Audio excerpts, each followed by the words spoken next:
kita akan membahas tentang orang-orang Kristen yang mendapat penglihatan.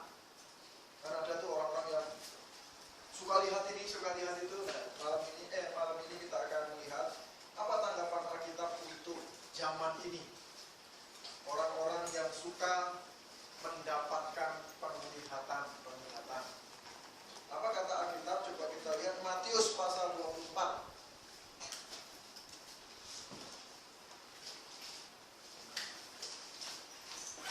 Penglihatan.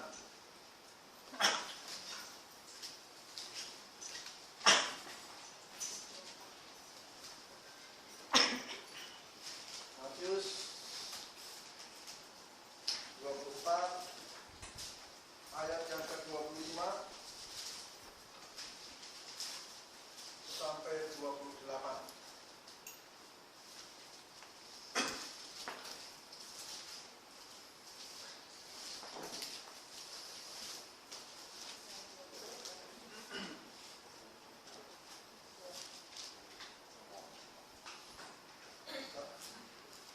Matius pasal 24 ayat 25 sampai 28.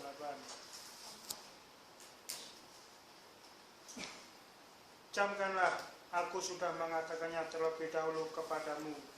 Jadi apabila orang berkata kepadamu, lihat, ia ada di padang gurun, janganlah kamu pergi ke situ. Atau, lihat, ia ada di dalam bilik, janganlah kamu percaya. Sebab sama seperti kilat memancar dari sebelah timur dan melontarkan cahayanya sampai ke barat, demikian pula lah kedatangan Anak Manusia. Di mana ada bangkai, di situ burung nasar berkerumun. Ya, baik. Penglihatan saat ini,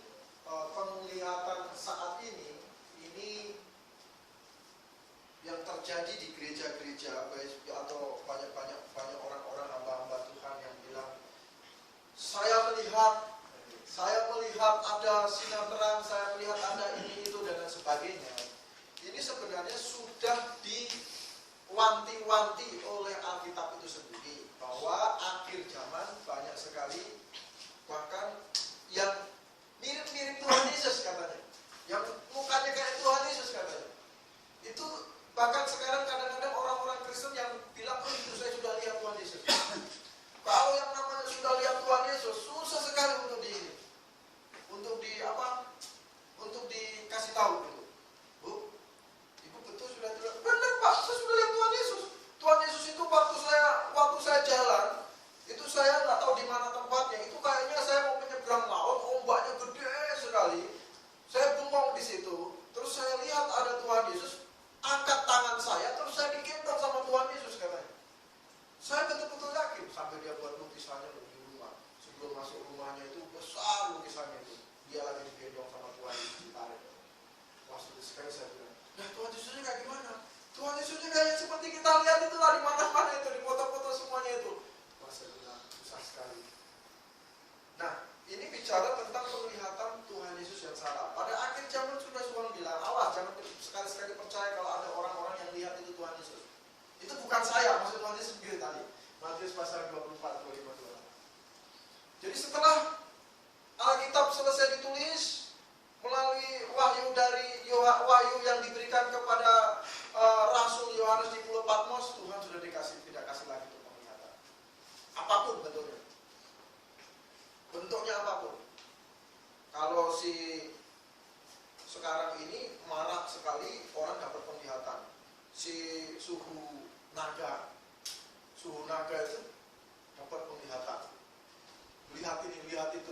Nanti akan ada 8 artis bercerai. Dia melihat itu. Ada 8 artis bercerai. 5 pasangan muda, 3 pasangan tua. Akan ada lagi, apa lagi. Dia melihat semuanya itu katanya. Dia lihat apa? Dia lihat satu penglihatan. Di koran ini, wah dilihat sekali sebanyak itu.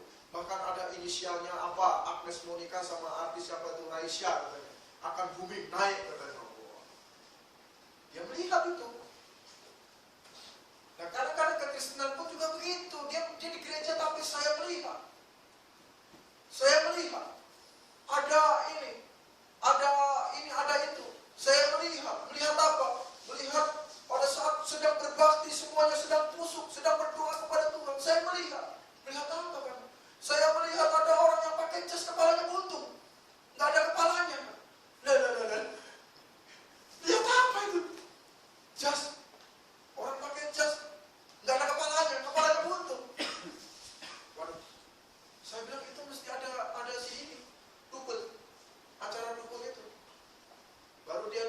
di benteng kosong begitu, lihat ini, lihat itu, bikin arti ini, akhirnya ada satu sosok astral, masuk makhluk astral namanya. Kok mau waduh katanya.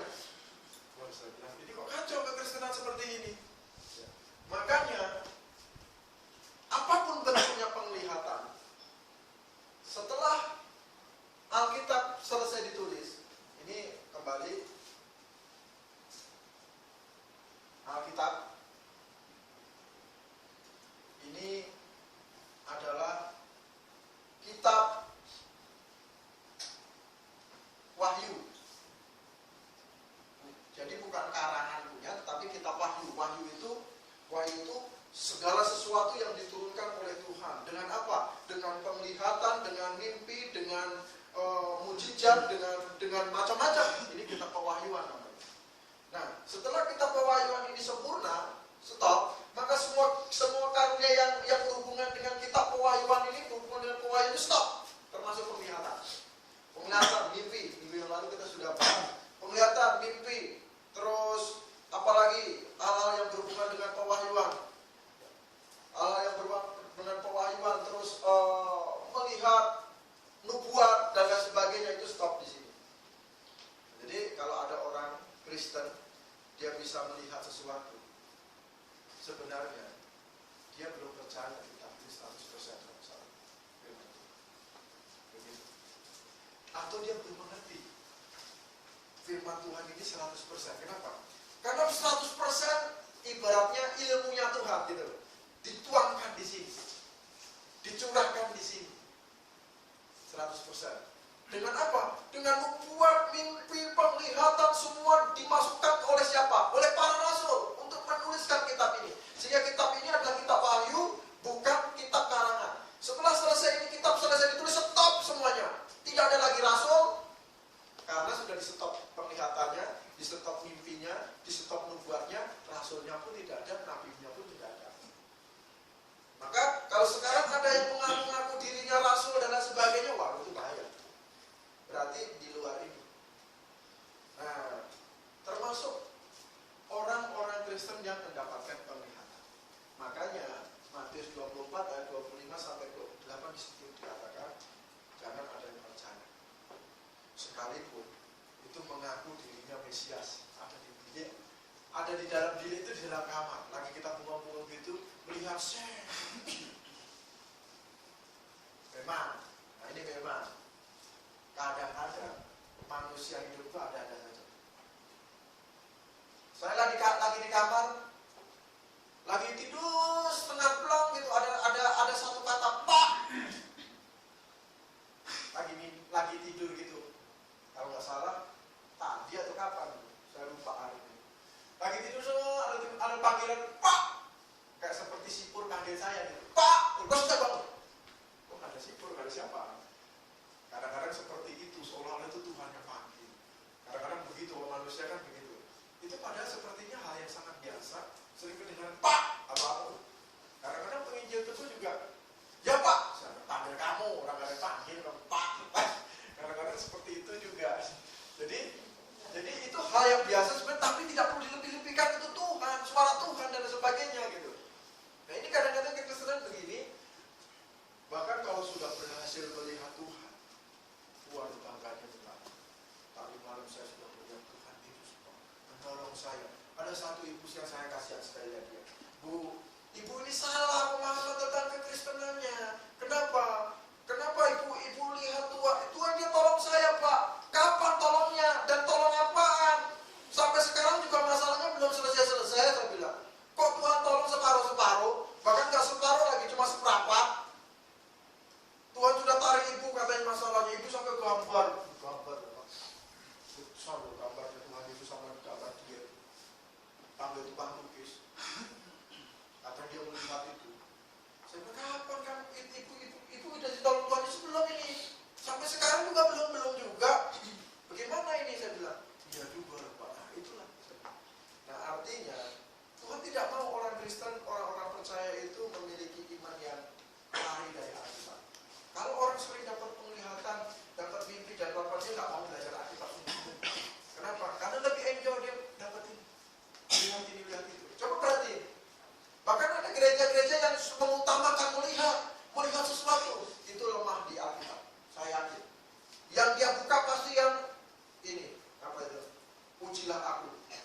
Tuhan akan bukakan tingkap-tingkap langit, misalnya Maleakhi berapa itu? Nah, misalnya itu Maleakhi tentang persepuluhan itu. Ujilah aku. Masih Maleakhi berapa? Amin? 3:10 ya benar itu. Saya nggak hafal. Bawalah seluruh persembahan persepuluhan itu ke dalam rumah perbendaharaan. Ini pakai nggak hafalin biasanya. Supaya ada persediaan makanan di rumah Tuhan. Ujilah aku. Karena ada hal yang tidak begitu ini. Baik, ini mengenai penglihatan. Jadi saya selalu berkata kepada orang-orang yang belajar, saya bilang, belajar dapat penglihatan. Selalu saya tegur dia. Saya bilang kamu akan jadi dukun, bukan jadi orang kesenangan, tapi jadi dukun. Saya yakin. Tidak ada iman yang membangun ketika kamu melihat sesuatu yang gaib begitu. Apa yang kamu bisa bangun? Gak ada. Yang ada kamu lari dari Alkitab. Kenapa? Karena besok kamu mau cari lagi penglihatan apa lagi yang dari Tuhan. Tetapi kamu tidak mau belajar Alkitab akhirnya. Karena lebih afdol langsung Tuhan gitu daripada nulis baca Alkitab jelimet-jelimet gitu. Itu yang kita lihat sekarang tentang penglihatan. Baik, tentang penglihatan ada pertanyaan Pak. Nanti saya akan ubah topik lagi sedikit. Boleh tentang penglihatan ada pertanyaan? Kalau tidak ada, saya akan lanjutkan.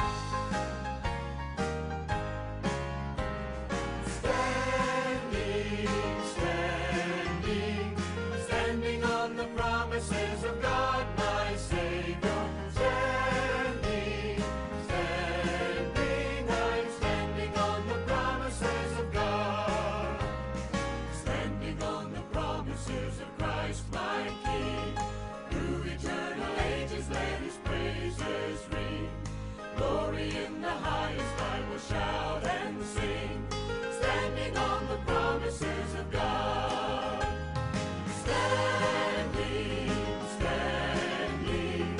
Standing on the promises of God, my Savior. Standing,